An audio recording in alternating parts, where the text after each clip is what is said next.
For years, we've been talking about electric mobility and how it can pick up in India, and things are progressing in the right direction. But to make things happen at a mass level, we needed Maruti Suzuki to enter the frame. And here, finally, we have Maruti Suzuki entering electric mobility in the country with the Vitara. Now, all of you who follow us would know that we have already driven this car in the UK spec, very similar to what we're getting in India. We've given our verdict on that, but finally we are driving it here in India, and over the next few minutes I'm going to be telling you what's good about this car, what's not, what could be better, but most importantly we're going to be discussing whether this car is good enough to revolutionize the electric mobility space in the country or not.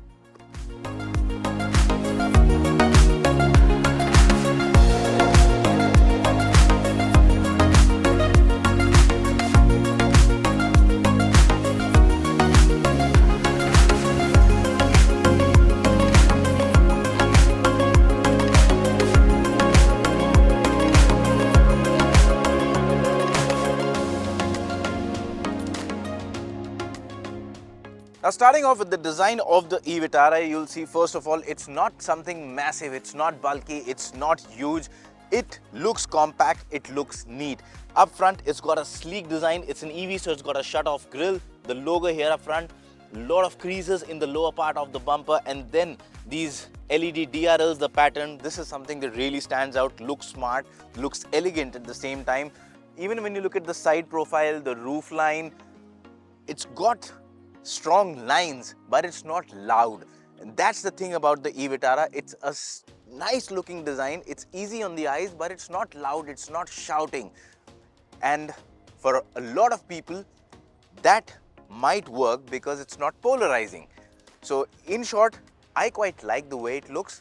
Yes, it doesn't look like a massive SUV, but at the same time, it does come across as an elegant vehicle, something you see every morning and you want to look at, and you still don't grow tired of it. Now, once you step inside the cabin of the Vitara, what you get is a nice warm cabin, nicely laid out, neat interiors. If you look at the dashboard, the material, soft touch, looks premium, feels premium, the texture is good, and the design is something that I really like. It's something not loud, it's something which is just very easy on the eye. You look at this dual screen setup, looks good, works well, touch response is good, the color coordination is good, it has a lot of features inbuilt. So yes, it does its job. And then what I really like is that you get physical buttons for HVAC controls, which is very important because nowadays, in the age where a lot of cars are moving to touchscreen only, this is something that is very nice. So yes, this is also good in terms of safety, because as a driver you don't have to take your vision off the road to find out some things in the touchscreen and do some fiddly things. So yes, good on that part. In terms of the steering wheel, again a nice flat bottom steering with all functions here. And if you look at the door pads, the material, the texture, all of it just comes together in a very nice manner. The seats are nice in terms of cushioning, side support, shoulder support. And then if you look at the headroom here on the front row, it's nice. Good practical storage spaces all around. Even when you open the driver armrest, you've got a lot of space here. Here also good amount of space. Practical storage space all around, wireless charger, and you get a sunroof.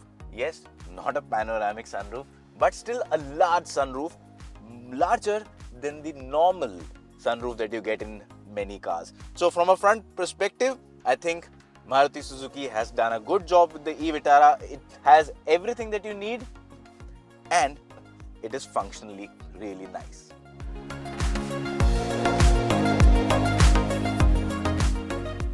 Once you're in the back seat of the Vitara, well, first of all, what you find out is that space is good. Now, I've got the driver seat adjusted to my driving preference. I'm 5 feet 8 inches for reference, and you can see a decent amount of legroom. Good knee room to spare. Under thigh support, well, the seat is set a little low, so sort of, I've got my knees pointing a little bit upwards, but still it's okay. But the taller you are, the lesser comfort you will have in this seat. That said, it's a fully flat floor, so you can have 3 people sitting abreast. It's a decently wide enough seat. The cushioning is spot on, and then you also have this nice cushion armrest with cup holders. So yes, in terms of comfort, it's really nice. Like I said at the front, a lot of practicality, and that follows here as well, because when you put down the armrest, you can access the boot from here itself. So that adds a lot to the convenience and practicality of the cabin. In terms of headroom, well, it's like I said, 5 feet 8 inches. It's just enough. But yes, if you're 5'10" or maybe 6 feet, you might find your head brushing against the roof. So not ideal for tall people, but for most people in India, the height that we have, it should suffice. And now let's talk about the most important part, that's the powertrain of the e-Vitara. Now, when it goes on sale, you will have 2 battery options to choose from, 61 kilowatt hours, which we are driving right now, and a smaller 49 kilowatt hour. Now the 49 kilowatt hour, I have not driven. Even in the UK, what I drove was a 61 kilowatt hour, so I cannot comment on the performance or the range of that model. Of course, it will be cheaper, it will have lesser range. Let's talk about this, the one that I'm driving. 61 kilowatt hours, you get about 170 horsepower, and you can fast charge it at up to 70 kilowatt hour speed. Now, how is it to drive? First of all, being electric, off the line, like every electric car, it's quick off the line, no lag, it just scoots. Then acceleration, impressive. It's not a massive vehicle, it's not a big SUV like I said earlier during the design. It's compact, it's light, and that's why it moves briskly. Also, because its physical footprint isn't big, it handles spectacularly well. Even in the UK, when I drove it around the country roads, and here also, you can chuck this car into corners with ease, far more confidently than some of the larger SUVs, the electric SUVs, and you will still come out happy from those corners. So yes, in terms of straight line stability, in terms of handling, this is mighty good. Good in terms of performance, because it's small, it's nimble, it's it feels nice and fun to drive. So that's the key thing about the e-Vitara. It's practical, it's nice to drive, it feels good. You know, from a driver's perspective, you get good visibility, front, side, rear, all of it just adds up to a nice driving experience. Range, well, we have all seen that companies claim something, the real world range turns out to be different. So let's just talk about real world range. Based on what I've driven, I'll add both things, what I drove in the UK and what I'm driving here. Basically, the 61 kilowatt hour battery, you can easily expect a range of around 430, 440 kilometers on a single charge. If you're driving, of course, in an urban cycle, if you're, driving in a very eco-friendly manner, maybe you will be able to eke out a few more kilometers, but easily around 430, 440 mark is what you should be able to get in urban cycles, which I think is a great range for most people. You will end up using the charger maybe only once a week. So that's about the driving part, and of course it comes with level 2 ADAS, so in terms of active safety also, it's great.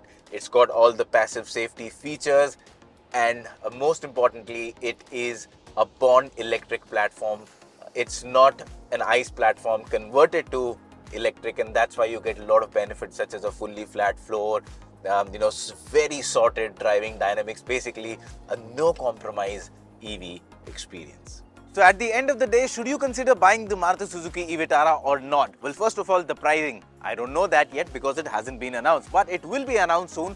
And when the prices are announced, Maruti Suzuki will need to ensure that it's not just priced competitively, but aggressively. Now, why do I say aggressively? That's because unlike some Mahindra or Tata SUVs, the electric SUVs, this isn't something that's downright gobsmackingly, that will get your attention.